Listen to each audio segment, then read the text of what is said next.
When training for the splits, especially the middle splits, it's important to not just look at the movement as a pure side-to-side or frontal plane exercise, even though that's how it looks on the surface. But the hips are actually moving in all three planes of motion. So the sagittal plane, hip flexion, extension, the frontal plane, abduction, adduction, and the transverse plane, hip internal and external rotation. Now what we can do is a series of contract-relax cycles and see which one offers us the best release in each of these planes. When it comes to the splits, everyone's going to have different limitations, and this will be a good assessment to see which tissues need to be prioritized over a long period of time so we can make the best progress. So here's an example of that in the splits. So the first series of contractions are going to be into the sagittal plane, which is flexion and extension. So we're going to drive the heels backwards, like we're digging the heels back into the floor. So that's into extension.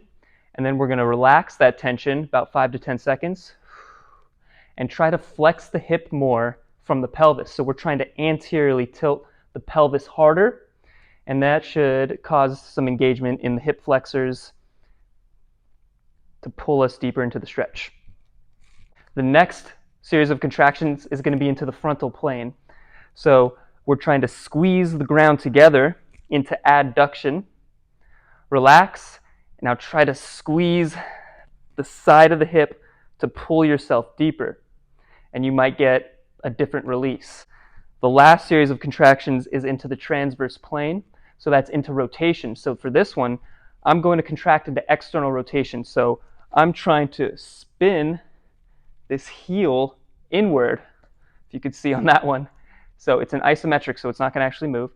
Spinning the heel inward, relax, and now try to spin that heel outward into internal rotation, which will also cause more anterior tilt of the pelvis and give you a more unique release. I've been playing around with this transverse plane one, and it's been helping me a lot in keeping the feet forward and just getting more anterior tilt of the pelvis genuinely. So try all of these out and see which ones offer the best release, and then train it